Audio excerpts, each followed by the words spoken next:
It's me, the Visa guy from GearMech. Welcome back to another video. ഇന്ന് നമ്മുടെ കയ്യിൽ കിട്ടിയിരിക്കുന്നത് ദി മുതൽ അറിഞ്ഞുകൂടാത്തവരായി ആരും കാണത്തില്ല. സ്റ്റിൽ ഒന്ന് പരിചയപ്പെടുത്താം, കാരണം ഇത് bs6 മോഡലാണ്. അത് വരുത്തിയിരിക്കുന്ന മാറ്റങ്ങൾ, കാര്യങ്ങൾ എല്ലാം ഒന്ന് പരിചയപ്പെടുത്താനായിട്ടാണ് ഈ വീഡിയോയിൽ ഞാൻ വന്നിരിക്കുന്നത്. ഡ്യൂക്ക് എന്ന് പറയുന്ന സീരീസാണ് ഇന്ത്യയിലെ ഫസ്റ്റ് മോട്ടോർ സൈക്കിൾ. അതായത് ഒരു സിംഗിൾ സിലിണ്ടർ വണ്ടിയെ കൊണ്ട് ഇത്രയും കഴിയും എന്ന് ബോധ്യപ്പെടുത്തിയത് അല്ലെങ്കിൽ മനസ്സിലാക്കി കൊടുത്തത്. അതായത് സിംഗിൾ സിലിണ്ടർ രാജാവ് എന്നാണ് ദിവനെ വിളിക്കുന്നത്. അത് വിളിക്കാനായിട്ട് അതിനൊരു കാരണമുണ്ട്, തക്കതായ കാരണം ഉള്ളത് കൊണ്ടാണ് ആ പേര് അവന് വീണത്. ഈ ഒരു വണ്ടി പ്രൊഡ്യൂസ് ചെയ്യുന്ന, അല്ലെങ്കിൽ ഈ ഒരു വണ്ടിയുടെ ഔട്ട്പുട്ട് മറ്റൊരു വണ്ടികൾക്കും തരാനാവില്ല. സിംഗിൾ സിലിണ്ടർ കാറ്റഗറിയിൽ മറ്റൊരു വണ്ടികൾക്കും തരാനാവില്ല. അമ്മാതിരി പവർ ഔട്ട്പുട്ടാണ് ഈ ആശാൻ തരുന്നത്. വണ്ടിയുടെ 2021 മോഡലിൽ ചേഞ്ചസ് എടുത്ത് പറയുകയാണെങ്കിൽ കുറച്ച് ചേഞ്ചസ് മാത്രമേ ഉള്ളൂ. ഫസ്റ്റ് വണ്ടിയുടെ ലുക്സ്, പെയിൻറ്റ് ജോബിലുള്ള ചേഞ്ചസ് ഉണ്ട്. 2 ടൈപ്പ് പെയിൻറ്റ് ജോബ്സാണ് വരുന്നത്. ഒന്ന് ഗ്രേ മാറ്റ് ഫിനിഷും 2 വൈറ്റ് ഫിനിഷാണ്. പക്ഷേ എനിക്ക് പേഴ്സണലി പഴയ bs4 ഡ്യൂക്ക് 390യും കാട്ടി ഈ ഒരു പെയിൻറ്റ് സ്കീമാണ് ഇഷ്ടപ്പെട്ടത്. കാരണം കുറച്ചുകൂടെ ഷാർപ്പായിട്ടുണ്ട് വണ്ടിയുടെ ലുക്സ്, പിന്നെ കുറച്ചുകൂടെ പ്രീമിയം ലുക്കും ആ പ്രീമിയം ഫീലും ആ പെയിൻറ്റ് ജോബിൽ നിന്ന് അവർ തരുന്നുണ്ട്. പിന്നെ ബിൽഡ് ക്വാളിറ്റിയെ പറ്റി പറയുകയാണെങ്കിൽ ആവശ്യത്തിലധികം നല്ല ബിൽഡ് ക്വാളിറ്റിയാണ് പ്ലാസ്റ്റിക്സ്. ബട്ട് ഈ ഒരു പീസ് ഇച്ചിരി പൊട്ടിപ്പോകാനുള്ള സാധ്യത ഉണ്ടെന്നാണ് തോന്നുന്നത്. ടാങ്ക് ഡ്യൂക്ക് bs3 പോലെ അല്ല, മെറ്റൽ ടാങ്കാണ്. പിന്നെ വണ്ടിയുടെ ഫ്രണ്ടിലോട്ട് വരുമ്പോഴത്തേക്ക് ഫസ്റ്റ് നമ്മൾ എടുത്ത് കാണിക്കുന്ന ഒരു കാര്യം എന്ന് പറഞ്ഞു കഴിഞ്ഞാൽ ഹെഡ്ലൈറ്റിൽ DRL കൊടുത്തിട്ടുണ്ട്. 2 DRL കൊടുത്തിട്ടുണ്ട്. മാത്രമല്ല ഇതിൻ്റെ ത്രോ നല്ലതാണ്, അത്യാവശ്യം നല്ലതെന്നല്ല പറയുന്നത്, നല്ലതാണ്. It is good. അത് ആസ് പെർ ദി കാറ്റഗറി നല്ലൊരു ഹെഡ്ലൈറ്റാണ്. ഫ്രണ്ടിൽ നിന്ന് പറയുന്ന ഒരു ലുക്ക് ഇതാണ്. വണ്ടിയുടെ മാരക പെർഫോമൻസ് തന്നെയാണ് ഈ വണ്ടിക്ക് രാജാവ് എന്നൊരു പേര് നമ്മുടെ കേരളത്തിൽ വരുത്തി കൊടുത്തത്. കാരണം അത്ര പക്ക പെർഫോമൻസാണ്. ബിഗിനർ ഫ്രണ്ട്ലി ആണോ എന്ന് ചോദിച്ചു കഴിഞ്ഞാൽ ഒരിക്കലും ഒരു പോയിൻ്റ് പോലും ഈ വണ്ടി ബിഗിനർ ഫ്രണ്ട്ലി അല്ല. ഒരു 250cc അല്ലെങ്കിൽ 200cc നിന്ന് 2 വർഷം, മിനിമം 2 വർഷമെങ്കിലും ഓടിച്ച് പഴകി ഇനി ഒരു അപ്ഗ്രേഡേഷൻ ആവാം എന്ന് പറഞ്ഞ് മാത്രമേ ഈ വണ്ടിയിലോട്ട് നോക്കാവൂ. അല്ലാതെ ഒരു സ്കൂട്ടറിൽ നിന്നോ നേരെ ലൈസൻസ് എടുത്തോടനെ ഇതിലോട്ട് കയറാൻ നിൽക്കരുത്. അത് വണ്ടിക്കും നല്ലതല്ല, നിങ്ങൾക്കും നല്ലതല്ല, നിങ്ങളുടെ വീട്ടുകാർക്ക് ഒട്ടും നല്ലതല്ല. അത് ആരെടുത്താലും എന്തായാലും. അതുകൊണ്ട് അതൊന്ന് പ്രത്യേകം ശ്രദ്ധിച്ചിട്ട് മാത്രമേ വണ്ടിയിലോട്ട് നിങ്ങൾ വരാവൂ. ബs3 അപേക്ഷിച്ച് സൈലൻസർ വരുന്നുണ്ട്. അണ്ടർബെല്ലി എക്സോസ്റ്റ് അല്ല വരുന്നത്, ഇതിന് സൈലൻസർ വരുന്നുണ്ട്. മാത്രമല്ല ബെൻഡ് പൈപ്പ് താഴെ കൂടെയാണ് പോകുന്നത്. അതിന് ദൂഷ്യവശമുണ്ട്, നല്ല വശമുണ്ട്. രണ്ടും ഞാൻ പറഞ്ഞു തരാം വണ്ടി ഓടിക്കുമ്പോൾ. പിന്നെ വണ്ടിയുടെ എക്സോസ്റ്റ് നോട്ടൊന്ന് കേൾപ്പിച്ച് തരാം. ജസ്റ്റ് ഫെദർ ടച്ചാണ്. ഞാൻ കഴിഞ്ഞ വീഡിയോയിൽ ഉസ്കോറിനെ പറഞ്ഞ പോലെ ഫെദർ ടച്ചാണ്. ജസ്റ്റ് തൊട്ടിട്ട് വിട്ടാൽ മാത്രം മതി. വേറെ അതിൽ ഹൈ പ്രഷർ കൊടുക്കേണ്ട ഒരാവശ്യമില്ല. ത്രോട്ടിൽ ബ്ലിപ്പ് ചെയ്ത് പിടിച്ചുകൊണ്ടിരിക്കേണ്ട ആവശ്യമില്ല. ജസ്റ്റ് നോക്കിക്കോളൂ.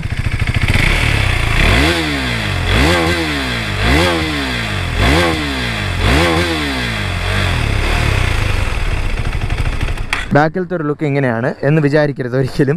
പറയാൻ കാരണം ബാക്കിലത്തെ ടെയിൽ ടാഡി ചെയ്തിട്ടുണ്ട്. ഇതിൻ്റെ ഓണർ എൻ്റെ ഒരു ഫ്രണ്ടാണ്, പുള്ളിക്കാരി ഇതിൽ ടെയിൽ ടാഡി ചെയ്തിട്ടുണ്ട്.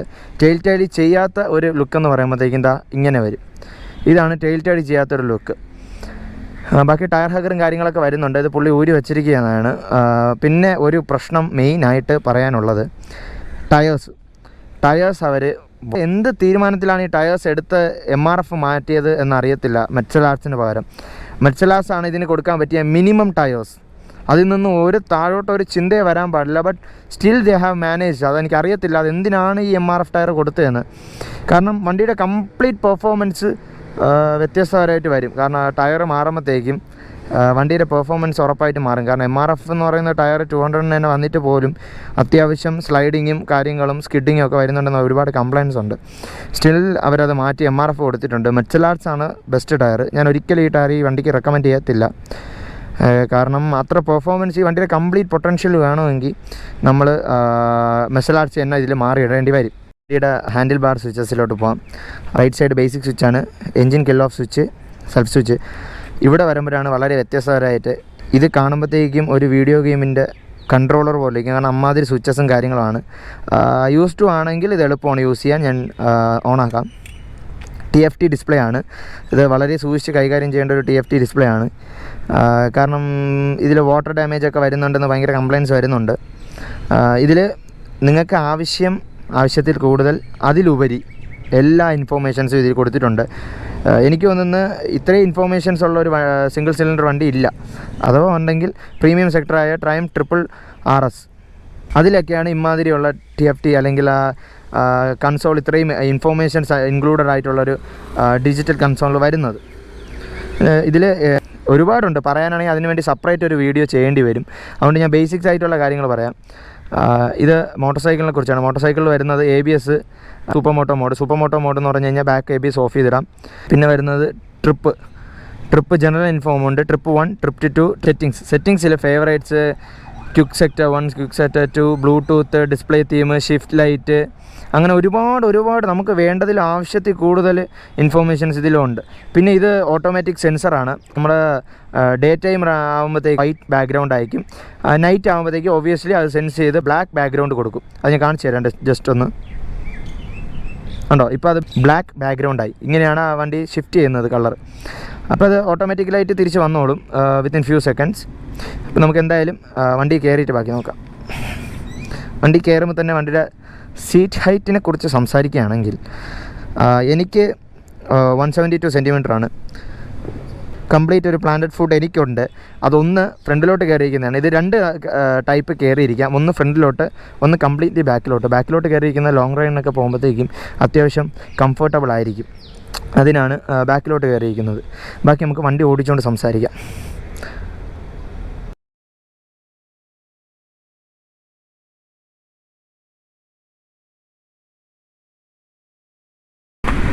പിന്നെ BS4 നിന്ന് എന്ത് വ്യത്യാസമാണ് വന്നതെന്ന് ചോദിച്ചാൽ BS6 എത്തിയപ്പോഴത്തേക്കും ക്വിക്ക് ഷിഫ്റ്റ് പ്ലസും പിന്നെ ഓട്ടോ ബ്ലീപ്പറും വരുന്നുണ്ട്. ക്വിക്ക് ഷിഫ്റ്റ് പ്ലസ് എന്ന് പറഞ്ഞു കഴിഞ്ഞാൽ ക്ലച്ച്ലെസ് അപ്പ് ഷിഫ്റ്റ് ആണ്. പിന്നെ ഓട്ടോ ബ്ലീപ്പർ എന്ന് പറഞ്ഞു കഴിഞ്ഞാൽ ക്ലച്ച്ലെസ് ഡൗൺ ഷിഫ്റ്റും വരുന്നുണ്ട്. അത് എനിക്ക് ഓണേഴ്സിൽ നിന്ന് കിട്ടിയ കുറച്ച് ഇഷ്യൂസാണ്. അത് ക്വിക്ക് ഷിഫ്റ്റ് പ്ലസ് ഇട്ട് ഓട്ടിക്കുമ്പോൾ ഇടയ്ക്കിടയ്ക്ക് വണ്ടി ഒരു മിസ്സിങ് കാണിക്കുന്നുണ്ട്. അത് എന്തുകൊണ്ടാണെന്ന് അറിയത്തില്ല. അതിന് ടെക്നിക്കൽ പരമായിട്ട് ECU മാപ്പിങ്ങിൻ്റെ പ്രശ്നമാണോ എന്ന് അറിയത്തില്ല. അപ്പോൾ പുള്ളി നെക്സ്റ്റ് സർവീസിന് അത് കോൺഫിഗർ ചെയ്തിട്ട് എൻ്റെ അടുത്ത് പറയാമെന്നാണ് പറഞ്ഞത്. അങ്ങനെ ഒരു ഇഷ്യൂ അവർ കാണിക്കുന്നുണ്ട്. പിന്നെ സസ്പെൻഷനെ കുറിച്ച് പറയുകയാണെങ്കിൽ ഫ്രണ്ട് 43 mm WP സസ്പെൻഷനാണ് പറഞ്ഞത്. USD ആണ്. ബാക്ക് മോണോഷോക്ക്, അതും WP-യുടെ ആണ്. ഫ്രണ്ട് സസ്പെൻഷൻ സെറ്റിങ്സ് എന്ന് പറഞ്ഞു കഴിഞ്ഞാൽ ഇച്ചിരി ഹാർഡർ സൈഡിലാണ്. അത് വേറൊന്നും കൊണ്ടല്ല, കോർണറിങ് കോൺഫിഡൻസ് അല്ലെങ്കിൽ ഒരു ട്രാക്ക് ഓറിയൻറ്റഡ് ആയിട്ടാണ് ഈ വണ്ടി ഇറക്കിക്കുന്നത്. അപ്പോൾ അതിനനുസരിച്ചുള്ള ഒരു സസ്പെൻഷൻ സെറ്റിംഗ് ആണ് അവർ ചെയ്തു വച്ചിരിക്കുന്നത്. കുറച്ചുകൂടെ കോർണറിങ് കോൺഫിഡൻസ് നമുക്ക് നൽകുന്നതായിരിക്കും ഇങ്ങനൊരു സസ്പെൻഷനിൽ. പിന്നെ ടയർ MRF ആയതുകൊണ്ട് തന്നെ കോർണറിങ് കോൺഫിഡൻസ് ഇച്ചിരി കുറയും. ഒരിക്കലും MRF റെക്കമെൻഡബിളേ അല്ല. MRF എന്ന് പറഞ്ഞൊരു ബ്രാൻഡ് ഒരിക്കലും 390 ഡ്യൂക്ക് 390ക്ക് റെക്കമെൻഡബിളേ അല്ല. മെഡ്സലാൽസ് ആണ് കുറഞ്ഞൊരു ടയർ. ഏറ്റവും താഴെ നിന്ന് നമ്മൾ നോക്കുന്നെങ്കിൽ മെഡ്സലാൽസ് ടയറാണ്. അതിലുപരി താഴ്ത്തി നമ്മൾ നോക്കിക്കളയരുത് ഈ ഒരു വണ്ടിക്ക്. കാരണം ഇത്രയും ഒരു ഹൈ റവിങ് എൻജിനുള്ള ഒരു വണ്ടി അത്രയും ഔട്ട്പുട്ട് നൽകുമ്പോഴത്തേക്കും അതിനനുസരിച്ചുള്ള ടയർ നമ്മൾ വണ്ടിക്ക് കൊടുക്കണം. എങ്കിൽ ആ വണ്ടിയുടെ ഫുൾ പൊട്ടൻഷ്യൽ ഔട്ട്പുട്ട് നമുക്ക് കിട്ടത്തുള്ളൂ. അല്ലെങ്കിൽ അത് വെറുതെ ആയിപ്പോകും. നമ്മൾ ഇത്രയും നല്ലൊരു വണ്ടി മേടിച്ചിട്ട് അതിൻ്റെ ഒരു 5% ടയറിന് കൊടുത്തില്ലെങ്കിൽ അത് വേസ്റ്റ് ആയിപ്പോകും കംപ്ലീറ്റ്ലി. അതുകൊണ്ട് അത് നോക്കി നിങ്ങൾ മാക്സിമം ചെയ്യുക, ആ ടയർ മാറുക. പിന്നെ ഒരു കാര്യം ഇവർക്ക് കൊണ്ടുവരാം എന്ന് എനിക്ക് തോന്നിയത് ട്രാക്ഷൻ കൺട്രോളാണ്. ഇവർക്ക് ട്രാക്ഷൻ കൺട്രോൾ ഇതിലോട്ട് കൊണ്ടുവരാൻ, കാരണം ഇത്രയും ഒരു ടോർക്കും ഇത്രയും ഒരു പവറും ഉള്ള വണ്ടിക്ക് ട്രാക്ഷൻ കൺട്രോൾ ഇല്ല എന്ന് പറയണത് അവർ ഇത്രയും ഫീച്ചേഴ്സ് കൊണ്ടുവന്നപ്പോൾ അതുകൂടെ ആവാമായിരുന്നു എന്നാണ് എൻ്റെ ഒപ്പീനിയൻ. അത് കാരണം ഇത്രയും ഔട്ട്പുട്ട് വരുമ്പോൾ വീട് സ്പിന്നാവും, ഒബ്വിയസ്ലി വീട് സ്പിന്നാവും. കാരണം ഇത്രയും ഒരു പവർ വണ്ടി എൻജിൻ കൊടുക്കുമ്പോഴത്തേക്കും അത് ഒബ്വിയസ്ലി ടയർ സ്പിന്നാവുക തന്നെ ചെയ്യും. അപ്പോൾ ട്രാക്ഷൻ കൺട്രോൾ കൂടി ഉണ്ടായിരുന്നെങ്കിൽ this is better, but if they could also include this traction control, it might be more better. അത്രയേ ഉള്ളൂ ഞാൻ പറയുന്നത്. അപ്പോൾ അതും കൂടി ഒന്ന് ഇൻക്ലൂഡ് ചെയ്യാമായിരുന്നു. പിന്നീട് ബ്രേക്കിൻ്റെ ഭാഗത്ത് പറയുകയാണെങ്കിൽ ബ്രേക്കിൻ്റെ ബൈറ്റ് ഭയങ്കര ബൈറ്റാണ്. നമുക്ക് വിചാരിക്കാൻ പറ്റാത്ത അത്ര ഭയങ്കര ബൈറ്റാണ് ബ്രേക്കിൻ്റെ ഭാഗത്ത് നിന്ന് പറഞ്ഞാൽ. ഒട്ടും ബിഗിനർ ഫ്രണ്ട്ലി അല്ല. ബിഗിനേഴ്സ് ഈ ബ്രേക്കിൻ്റെ മുകളിൽ കളിക്കുകയും ചെയ്യരുത്. അത് വലിയ അപകടമാണ്. അത് വണ്ടിക്കും അപകടമാണ്, നിങ്ങൾക്കും അപകടമാണ്. അത് എടുത്ത് പറയുകയാണ്. നല്ല ബൈറ്റ് കൂടിയ ബ്രേക്കിംഗ് ആണ്. കുറഞ്ഞത് ഒരു 250 ഒരു 200cc ഹൈ റേവിങ് എഞ്ചിനുള്ളൊരു വണ്ടി ഒരു 2 വർഷമെങ്കിലും ഓടിച്ചിട്ട് ഈ വണ്ടിയിലോട്ട് നിങ്ങൾ നോക്കാവൂ. അല്ലാണ്ട് ചാടിക്കയറി എടുക്കരുത് ഒരിക്കലും, ക്യാഷ് ഉണ്ട് എന്ന് കരുതി. അത് വൻ അപകടങ്ങളിലേക്ക് വഴിവെക്കത്തുള്ളൂ. അതുകൊണ്ട് മാക്സിമം അത് നോക്കി നിങ്ങൾ എടുക്കുക. ബാക്കും ഫ്രണ്ടും ഡ്യുവൽ ABS ആണ്. സൂപ്പർ മോട്ടോ മോഡുണ്ട്. ഫ്രണ്ട് ഡിസ്ക്കാണ്, ബാക്ക് ഡിസ്ക്കാണ്. പിന്നെ മൈലേജ് എന്ന് പറയുന്നത് ഏകദേശം ഒരു 20 to 22 കിട്ടിയാൽ മതി. എക്കോണമിയിൽ നമ്മൾ ഓട്ടിക്കുകയാണെങ്കിൽ സിറ്റിക്കകത്ത്. ലോങ് പോകുമ്പം ഒരു 25 to 26 അത്രയും നോക്കിയാൽ മതി. 30 കിട്ടും, ചിലവർക്ക് 30 കിട്ടും. 40 ഒന്നും ഈ വണ്ടി ആലോചിക്കുക പോലും വേണ്ട. ഞാൻ കുറച്ച് യൂട്യൂബ് വീഡിയോസൊക്കെ കണ്ടിട്ടുണ്ട് റിസർച്ച് ചെയ്തപ്പോൾ. 40 കിട്ടുന്നേക്കാം. അത് ഒന്നുകിൽ വണ്ടി ക്ലച്ച് പിടിച്ച് പോവുക, അല്ലെങ്കിൽ വണ്ടി ഓഫ് ചെയ്തിട്ട് പോവുക, അങ്ങനെ എന്തെങ്കിലുമൊക്കെ കിട്ടത്തുള്ളൂ. 40 ഒന്നും ഒരിക്കലും കിട്ടത്തില്ല ഈ വണ്ടിക്ക് മൈലേജ്. പിന്നെ ഹീറ്റിംഗ് ഇഷ്യൂ നന്നായിട്ട് കുറഞ്ഞിട്ടുണ്ട് 390ക്ക്. BS3 വെച്ച് നോക്കുകയാണെങ്കിൽ പകൽ വ്യത്യാസമാണ്. അതായത് ഡേ ആൻഡ് നൈറ്റ് ഡിഫറൻസ് ഉണ്ട് ഹീറ്റിംഗ് ഇഷ്യൂ. കാരണം ഇപ്പോൾ ഞാൻ രാവിലെ തൊട്ട് ഓടിക്കുകയാണ് ഈ വണ്ടി. ഇത്രയും നേരമായിട്ടും ഹീറ്റിംഗ് ഇഷ്യൂ അത്ര എനിക്ക് കാലിലോ ഒന്നും വരത്തില്ല. അതിലൊരു കാരണമുണ്ട്. പെൻ പൈപ്പും കാറ്റലിക് കൺവെർട്ടറും അടിയിൽ കൂടെയാണ് പോകുന്നത്. അതിൽ ഗുണവുമുണ്ട് ദോഷവുമുണ്ട്. ഒരു കോയിൻ്റെ 2 വശം പോലെയാണത്. അതായത് ഗുണം എന്തെന്ന് വെച്ച് കഴിഞ്ഞാൽ ഹീറ്റിംഗ് നന്നായിട്ട് കുറഞ്ഞിട്ടുണ്ട്. ദോഷം എന്താണെന്ന് വെച്ച് കഴിഞ്ഞാൽ ഗ്രൗണ്ട് ക്ലിയറൻസിന് അതിന് നന്നായിട്ട് ബാധിച്ചിട്ടുമുണ്ട്. നല്ല രീതിയിൽ ഗ്രൗണ്ട് ക്ലിയറൻസ് കുറഞ്ഞിട്ടുണ്ട്. എന്നാൽ ഹീറ്റിംഗ് ഇഷ്യൂ കുറഞ്ഞിട്ടുമുണ്ട്. അതായത് രണ്ടും ഒരു കോയിൻ്റെ 2 വശമാണ്. അത് ചിന്തിച്ചോളുക. പിന്നീട് TFT ഡിസ്പ്ലേയുടെ കാര്യം ഞാൻ പറഞ്ഞു. ഇത് best in class TFT display ആണ് as compared to this segment. ഈ സെഗ്മെൻറ്റിൽ കമ്പാരിസൺ വരത്തില്ല. വരുന്നുണ്ടെങ്കിൽ തന്നെ ഞാൻ നേരത്തെ പറഞ്ഞ പോലെ ട്രയംഫിൻ്റെ സ്ട്രീറ്റ് RRSO അങ്ങനെയുള്ള 3 സിലിണ്ടർ വണ്ടി അല്ലെങ്കിൽ 2 സിലിണ്ടർ വണ്ടീസൊക്കെ ആയിട്ട് കമ്പയർ ചെയ്യുള്ളൂ. പിന്നെ ഇത് കുറച്ചുകൂടെ റിഫൈൻഡ് ആണ്. BS3 ഡ്യൂക്ക് എന്ന് പറയുമ്പോഴത്തേക്കും കുറച്ചുകൂടെ അല്ല, നല്ല റോ ആണ്. ആ ഒരു റോ ഫീലാണ്. നമ്മളെ പേടിപ്പെടുത്തുന്ന ഒരു പവറാണ് അതിൽ നിന്ന് ഔട്ട്പുട്ട്. പവറും കാര്യങ്ങളൊക്കെ സെയിം ആണ്, കുറഞ്ഞായിട്ട്. പിന്നെ ഇച്ചിരി കൂടെ റിഫൈൻഡ് ആണ്. മറ്റേത് കുറച്ചുകൂടെ റോ ആണ്. പിന്നെ TFT ഡിസ്പ്ലേയുടെ കാര്യം പറഞ്ഞപ്പോൾ തന്നെ ഒരു കാര്യം പറയാൻ വിട്ടുപോയി. ഇത് ഒരുപാട് ഓണേഴ്സ് കംപ്ലൈൻറ്റ് പറയുന്നുണ്ട് വാട്ടർ ഡാമേജ് വരുന്നുണ്ടെന്ന്. അപ്പോൾ നിങ്ങൾ വാഷ് ചെയ്യുമ്പോഴോ അല്ലെങ്കിൽ പ്രഷർ വാഷിന് കൊടുക്കുമ്പോഴോ, പ്രഷർ വാഷ് ഞാൻ ഒരിക്കലും റെക്കമെൻഡ് ചെയ്യാറില്ല. അത് വണ്ടിക്ക് കേടാണ്. അത് നിങ്ങൾക്ക് അത് എന്തുകൊണ്ടാണ് കേടെന്ന് അറിയണമെങ്കിൽ അതൊരു അഡീഷണൽ വീഡിയോ ഞാൻ ചെയ്യാം. നിങ്ങൾ ജസ്റ്റ് കമൻറ്റ് ബോക്സിൽ എൻ്റെ അടുത്ത് പറഞ്ഞാൽ മതി, ഞാനത് ചെയ്യാം. ഇത് പ്രഷർ വാഷിനോ അല്ലെങ്കിൽ നിങ്ങൾ വാഷ് ചെയ്യുമ്പോഴോ ജസ്റ്റ് ഒരു കവർ വെച്ച് കവർ ചെയ്യുക TFT ഡിസ്പ്ലേ. അതായിരിക്കും TFT ഡിസ്പ്ലേയുടെ ആരോഗ്യത്തിനും നിങ്ങളുടെ ആരോഗ്യത്തിനും നല്ലത്. നിങ്ങളുടെ ആരോഗ്യത്തെ ഉദ്ദേശിച്ചത് വെറുതെ പൈസ പൊട്ടിച്ച് കളയേണ്ട ആവശ്യം വരത്തില്ല. പിന്നെ റൈഡിങ് കംഫർട്ട് പറയുകയാണെങ്കിൽ വണ്ടിക്ക് നല്ല റൈഡിങ് കംഫർട്ടുണ്ട്. അത്യാവശ്യം ലോങ് ഒക്കെ ഓടാം. 2 രീതി ഇരിക്കാം. ഒന്ന് ഫ്രണ്ടിലോട്ട് കയറിയിരിക്കാം, ഒന്ന് ബാക്കിലോട്ട് കയറിയിരിക്കാം. ഫ്രണ്ടിലോട്ട് കയറിയിരിക്കുന്നത് പെപ്പിയായിട്ട് ഓടിക്കുക, അല്ലെങ്കിൽ നല്ല രീതിയിൽ സിറ്റിയിൽ ഫ്ലിക്ക് ചെയ്തൊക്കെ ഓടിക്കാനാണെങ്കിൽ ഫ്രണ്ടിലോട്ട് കയറിയിരിക്കാം. മറിച്ച് ലോങ് റൈഡ് അല്ലെങ്കിൽ ക്രൂസ് ചെയ്യുന്ന സമയത്തൊക്കെ ആണെങ്കിൽ ബാക്കിലോട്ട് കയറിയിരിക്കാം. ബാക്ക് പെയിന് കാര്യങ്ങളൊന്നും വരത്തില്ല. അപ്പം ബാക്ക് പെയിൻ ഹിസ്റ്ററി ഉള്ള ഒരാൾക്കാണെങ്കിൽ ചിലപ്പോൾ ബാക്ക് പെയിൻ വരാം, ലോവർ ബാക്ക്. പിന്നെ ഫുഡ് പാക്ക് വരുന്നത് നേരെ താഴോട്ടാണ്. അത് അതിൻ്റെ തനതായ ഒരു ശൈലിയിലാണ് KTM എപ്പോഴും ഫുഡ് പാക്കും റൈഡിങ് സ്റ്റാൻഡ്സും വയ്ക്കുന്നത്. പിന്നെ പില്ലിയൻ കംഫർട്ട് പറയുകയാണെങ്കിൽ പില്ലിയന് അത്യാവശ്യം വൈഡർ സീറ്റൊക്കെയാണ്. ബൂട്ട് സ്പേസ് പില്ലിൻ്റെത് ചെറുതാണെങ്കിലും ഇച്ചിരി വലുതാണെങ്കിലും ഒക്കെ കൊള്ളും. പിന്നെ പറയാനുള്ളത് പില്ലിയൻ്റെ റൈഡിങ് കംഫർട്ട് ഒരു 80% ഇരിക്കുന്നത് നിങ്ങളുടെ കയ്യിലാണ്. അതായത് നിങ്ങളുടെ വണ്ടിയോടുള്ള പെരുമാറ്റം എങ്ങനെയാണോ അതായിരിക്കും പില്ലിയൻ്റെ റൈഡിങ് കംഫർട്ട് തീരുമാനിക്കുന്നത്. അത് പറയാൻ കാരണം നിങ്ങളിപ്പോൾ RPM റവ് ചെയ്ത് അല്ലെങ്കിൽ ത്രോട്ടിൽ ഓപ്പൺ ചെയ്ത് ഒക്കെയാണ് ഓട്ടിക്കുന്നതെങ്കിൽ പില്ല് ഫ്രണ്ടിലോട്ട് ബാക്കിലോട്ടൊക്കെ വന്നിരുന്ന് പോകും. അപ്പോൾ കംഫർട്ട് ഇച്ചിരി കുറയും. അല്ല എങ്കിൽ കംഫർട്ട് ഒരു രീതിക്കുണ്ട്.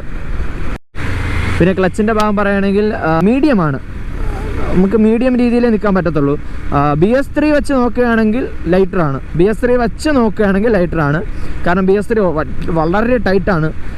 ക്ലച്ചിൻ്റെ ഭാഗത്തുനിന്ന് സ്ലിപ്പർ ക്ലച്ചാണ് വരുന്നത്. Still ടൈറ്റാണ് BS3. BS6 വന്നപ്പോൾ ഇച്ചിരി കൂടെ ലൈറ്റായിട്ടുണ്ട് ക്ലച്ച്.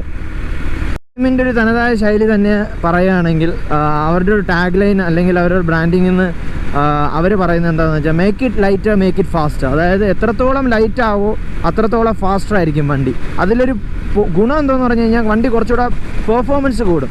ദോഷവശം എന്താണെന്ന് പറഞ്ഞു കഴിഞ്ഞാൽ വണ്ടിയുടെ സാധനങ്ങളൊക്കെ ബ്രിട്ടിലാകും. ഇപ്പോൾ ഇന്ന് ചരിഞ്ഞ് വീണാൽ പോലും ഫുഡ് പാക്ക് അസംബ്ലി വളഞ്ഞു പോലും പോകത്തില്ല, പൊട്ടിപ്പോവുകയാണ് ചെയ്യുന്നത് ഡയറക്റ്റ്. അതൊരു പ്രശ്നമായിട്ടാണ് കാണുന്നത്. ബട്ട് സ്റ്റിൽ ഇങ്ങനെ ഒരു ഔട്ട്പുട്ട് വരുന്ന വണ്ടി ലൈറ്റർ ആയേ പറ്റത്തുള്ളൂ, എങ്കിൽ ആ ഒരു പെർഫോമൻസ് നമുക്ക് കിട്ടത്തുള്ളൂ. അപ്പോൾ ഇതിൻ്റെ പവർ ഔട്ട്പുട്ട് ഞാനൊന്ന് നിർത്തിയിട്ട് ഒന്ന് വലിച്ച് നീട്ടിയെടുത്ത് കാണിച്ചു തരാം. പിന്നെ ഒരു കാര്യം പറയാം, ഇതിൻ്റെ ടയർ ഒന്ന് വോബിൾ ആവുന്നുണ്ട്. അത് MRF ആയതുകൊണ്ടായിരിക്കണം. ഓക്കെ,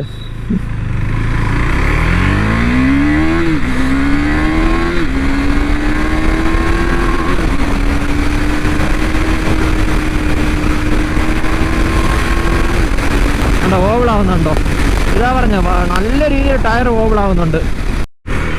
അപ്പോൾ ഇത്രയൊക്കെ തന്നെയുള്ളൂ എൻ്റെ ഈ ഒരു കൊച്ചു വീഡിയോ. ഈ ഒരു റിവ്യൂ നിങ്ങൾക്ക് ഇഷ്ടപ്പെട്ടെന്ന് കരുതുന്നു. ഇഷ്ടപ്പെട്ടെങ്കിൽ ലൈക്ക് ചെയ്യുക, ഷെയർ ചെയ്യുക, കമൻറ്റ് ചെയ്യുക, പിന്നെ സബ്സ്ക്രൈബ് ചെയ്യുക എൻ്റെ ചാനൽ. പിന്നെ അടുത്തുള്ള ബെൽ ബട്ടൺ കൂടെ എനേബിൾ ചെയ്യുക. അപ്പോഴായിരിക്കും എൻ്റെ അടുത്ത വീഡിയോ വരുമ്പോൾ നിങ്ങൾക്ക് നോട്ടിഫിക്കേഷൻ വരുന്നത്. അപ്പോൾ thank you so much for watching. Thank you.